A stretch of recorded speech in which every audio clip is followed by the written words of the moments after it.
আসসালামু আলাইকুম। আমরা সকলে অবগত আছি গতকালকে ইসকনের উগ্র সন্ত্রাসীরা আমাদের ভাইকে সাইফুল ভাইকে হত্যা করেছে গলায় জবা করে, আবার পিঠেও সম্ভবত ছুরির দা দেখলাম, তো পিঠেও সম্ভবত আঘাত করেছেন। আমরা তো হিন্দুদেরকে কত সম্মান করি, কত শ্রদ্ধা করি। হিন্দুদের এই যে কিছুদিন আগেও হিন্দুদের কিন্তু মন্দির পাহারা দেওয়া হলো, মাদ্রাসার ছাত্ররা দিল, কওমি ছাত্র বা হেফাজত ইসলাম সবাই কিন্তু মন্দির পাহারা দিল। আর তারা কি করতেছেন, তারা আমাদের ভাইকে কুপিয়ে মারলো, আইনজীবী ভাইকে। ছোটখাটো একজন মানুষ তো নয়। আজকে দেখুন তো এই দেশে কারা সংখ্যালঘু। আমাদের দেশে তোমরা কিন্তু চাকরি পাচ্ছ কতটুকু, মনে সম্ভবত দেখলাম 36% হিন্দুরা চাকরি করতেছে তাদের জনসংখ্যা অনুযায়ী, আর ভারতে 2% না 3%। তো ভারতের চাইতে কত বেশি সুযোগ সুবিধা আমাদের বাংলাদেশে বেশি পাচ্ছে হিন্দুরা। একবার চিন্তা করুন, গত 15-16 বছরে কাদেরকে নামাজে বাধা হয়েছে। ঢাকা বিশ্ববিদ্যালয়ে একটা সিরাত মাহফিল করতে দেন, এই যে কিছুদিন আগে বুয়েটে সিরাত মাহফিল করতে চাইলো, সেখানে দেয়নি, অথচ প্রচার করতেছে ঠিকই। অর্থাৎ এই দেশে কারা সংখ্যালঘু প্রকৃতপক্ষে একবার বলুন। হিন্দুরা বলে হিন্দুরা নাকি সংখ্যালঘু, অথচ তারা সকল সুযোগ সুবিধা পাচ্ছে আমাদের বাংলাদেশে।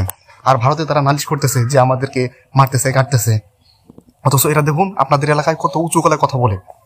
হ্যাঁ, আমরা মুসলমানরা পারি না তাদের সাথে, এরা কিন্তু করতেছে। অথচ এরা অস্বীকার করতেছে যে এরা নাকি সংখ্যালঘু, এদেরকে নাকি মারতেছে, পিটাইতেছে।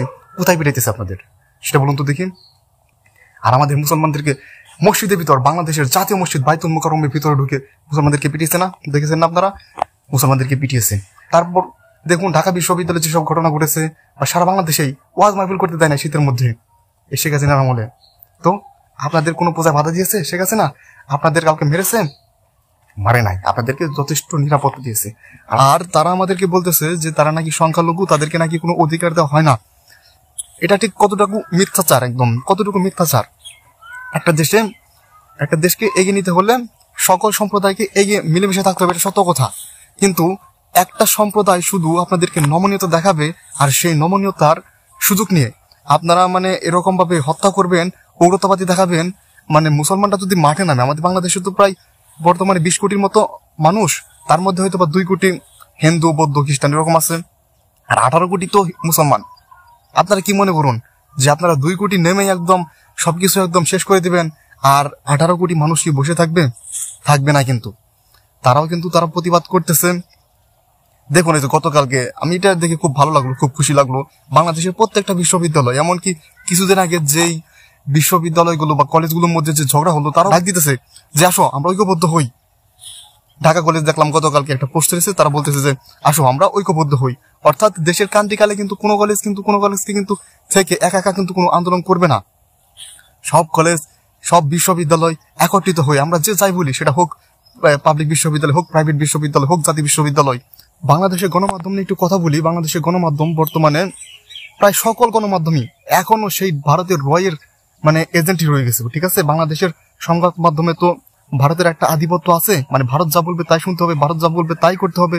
কারণ ভারতের কথা না শুনলে আবার বাংলাদেশের কিছু মানুষ আছে যে না, বাংলাদেশ তো এই তো মুসলিম কান্ট্রি হয়ে গেল, এই যে তাদের একটা ভয়। তো মুসলিম কান্ট্রি হয়ে গেলে সমস্যা কি? মুসলিমরা কি করেছে? এখন শেখ হাসিনা গেছে, এখনো সেই মৌলবাদ ত্যাগ, এখনো সেই সন্ত্রাসবাদ ত্যাগ, এখনো সেই জঙ্গি নাটকে প্রথম আলো, ডেইলি স্টার, এদেরকে একদম জালি করে শেষ করে দেওয়া উচিত, মানে এদেরকে নিষিদ্ধ করা উচিত। অন্তত তারা যে কাজ করেছে একদম সরাসরি তো প্রমাণিত হয়েছে। ইলিয়াস ভাই যে ভিডিও করেছে বা পিনাকি ভট্টাচার্য যে ভিডিও করেছে, একদম সরাসরি তো প্রমাণিত তারা যেসব কাজ করেছে, তাই না? তো তারপরে তারা কি মাফ চেয়েছে? মাফ চায়নি। সেই দিন দেখলাম তাদের অফিসের সামনে আন্দোলন করতে গেছে, তাদেরকে গ্রেফতার করেছে, কাউকে দেখলাম আঘাত করেছে পুলিশ। একটা সংবাদপত্রের সামনে আন্দোলন করতে পারবে না? আর এই যে ঘটনা ঘটলো, ওইখানে কি মনে হয় চট্টগ্রামে যে ঘটনাটা ঘটেছে, ওই ঘটনায় সবাই হিন্দু নয়, ওইখানে আওয়ামী লীগের লোক ঢুকেছে। আর হিন্দু মানুষ আমরা কিন্তু জানি বেশিরভাগ লোকই কিন্তু আওয়ামী লীগ করতো। তো যেহেতু আওয়ামী লীগ করছে, তো আওয়ামী লীগ চলে গেছে, তাদের মধ্যে একটা আক্ষেপ আছে, দুঃখ আছে। আপনার কি মনে হয় ওই ইসকন, এই যে চিন্ময় দাস, তাদের যে ইসকনের সদস্যরা কি করেছে সেটা আমরা দেখি নাই? ইসকনের সদস্যরা মেয়ে নিয়ে কি করেছে রাস্তার মধ্যে, দেখেন নাই? বিভিন্ন গাড়ির মধ্যে, বিভিন্ন কিছুর মধ্যে বসে কি করতেছে, এগুলা কি ভিডিও ভাইরাল হতেছে না? তো ইসকন আমাদের হিন্দু ভাইদের নিয়ে তো কোনো সমস্যা নাই, হিন্দুদের নিয়ে আমার তো কোনো সমস্যা নাই। কিন্তু যেসব হিন্দুরা এই ইসকনকে সমর্থন করবে, সেই সব হিন্দুরা আমাদের গণশত্রু, সেটা হচ্ছে মেন কথা। এর উপর কোনো কথা নাই, এটা হচ্ছে মেন কথা। কারণ ইসকন একটা সন্ত্রাসী সংগঠন। আমাদের মুসলমানদের এত বড় আন্দোলন হয়, কোনোদিন দেখেছেন এই হেফাজত ইসলাম বা জামাত ইসলাম কোনো মানুষকে একদম কুপিয়ে মেরেছে এরকম ভাবে কোনো আন্দোলনে গিয়ে? কোনোদিন দেখেছেন? কিন্তু এরা কি করলো বলুন তো দেখিন। তো এরা যেহেতু বেশিরভাগ লোকই যেহেতু এখন আওয়ামী লীগ এর ভিতরে ঢুকেছে, আওয়ামী লীগ একটা সুযোগ পেয়েছে যে আন্দোলন করার, তো এর ভিতরে ঢুকে এরকম ভাবে মেরেছে। এরকম ভাবে কারা মারতে পারে? আমি তো মনে করি যে যারা সাধারণ হিন্দু আছে এরা তো মারতে পারে না। এটা নিশ্চয়ই এই উগ্র হিন্দুত্ববাদ যারা এবং আওয়ামী লীগের যারা দোসর ছিল, ছাত্রলীগ যারা ছিল বা যুবলীগ ছিল, এদের কাজ আমার যতটুকু ধারণা বা মনে হয়। তো এদেরকে দ্রুত আইনের আওতায় আনতে হবে এবং ইসকনকে নিষিদ্ধ করতে হবে। এটা হচ্ছে মেন কথা। ইসকনকে নিষিদ্ধ করতে হবে বাংলার জমিন থেকে, বাংলার আকাশ বাতাস থেকে, যেন এদের নাম যেন শোনা না যায়। বাংলাদেশে বসে এরা উগ্রবাদিতা করবে বা হিন্দুত্ববাদিতা করবে বাংলাদেশে বসে, এটা তো হতে পারে না, এটা কখনোই হতে পারে না। তো এই ইসকনকে নিষিদ্ধ করা হোক, আজীবনের জন্য বাংলাদেশ থেকে নিষিদ্ধ করা হোক। কোনো উগ্র সংগঠন বাংলাদেশে যেন থাকতে পারে না। আজকে আপনারা সংখ্যালঘু হয়ে যাচ্ছেন, আপনাদেরকে ওই 200 মানুষ যাদের কিনা আক্রমণ করা হচ্ছে, আজকে দেখুন তো আপনার পাশের যে গ্রাম আছে, যেখানে হিন্দু আছে বা বৌদ্ধ আছে বা খ্রিস্টান আছে, তাদের কয়টা বাড়িতে সত্যি আক্রমণ চালিয়েছে? সত্যি আক্রমণ চালিয়েছে কয়টা বাড়িতে বলুন দেখি? দিনের পর দিন, রাতের পর রাত জেগে আমরা মন্দির ভাড়া দিলাম, পূজা নিরাপত্তা দিলাম, আর তারা আমাদের মসজিদ ভাঙতেছে।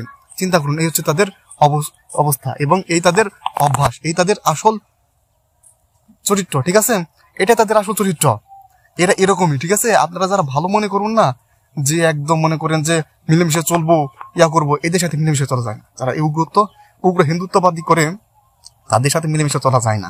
মিলেমিশে চলা যায় যারা ভালো লোক, যারা অসাম্প্রদায়িক, এদের সাথে। কিন্তু যারা সাম্প্রদায়িক দাঙ্গা বাঁচাতে চায়, ধর্মে বিভেদ বাঁচাতে চায়, এরা কখনোই মুসলমানের তো বন্ধু হতেই পারে না, এমনিতেই হতে পারে না। তো যাই হোক, এতটুকু ছিল বলার। এই ইসকনকে নিষিদ্ধ করা হোক বাংলা থেকে, এবং যারা আমার ভাইকে মেরেছে তাদেরকে অবশ্যই গ্রেফতারের আওতায় আনা হোক। এবং বাংলাদেশের সংবাদ মাধ্যম, আপনারা ভালো হয়ে যান, এখনো সময় আছে, ভালো হয়ে যান। বাংলার মানুষ আপনাদেরকে শ্রদ্ধা করবে, যেমন যমুনা টিভিকে করেছে, প্রথম আলো, ডেইলি স্টারকে এখন মানুষ পায়ে পিষে মারতেছে। এই যে কালবেলা বা সময় টিভি দেখলাম গতকালকে একটা নিউজ করেছে, দুষ্কৃতকারীরা নাকি মেরেছে, একদম স্পষ্ট দেখা যাচ্ছে সেইখানে এই উগ্র ইসকনের লোকেরা মেরেছে। সেখানে সময় টিভি বলতেছে তাকে নাকি দুষ্কৃতকারীরা মেরেছে। কেন আপনারা জানেন না? ভালো হয়ে যান বলতেছি। সাধারণ মানুষ যদি খেবে না, ওই যে কতগুলো সংবাদ মাধ্যম পুড়িয়ে দিয়েছিল, জ্বালিয়ে দিয়েছিল, বিটিভি একদম পুড়িয়ে দিয়েছিল, মনে আছে? সব মনে আছে? যদি মনে থাকে তাহলে ভালো হয়ে যান। এতটুকু কিছু বলার। সকলে ভালো থাকবেন। আসসালামু আলাইকুম।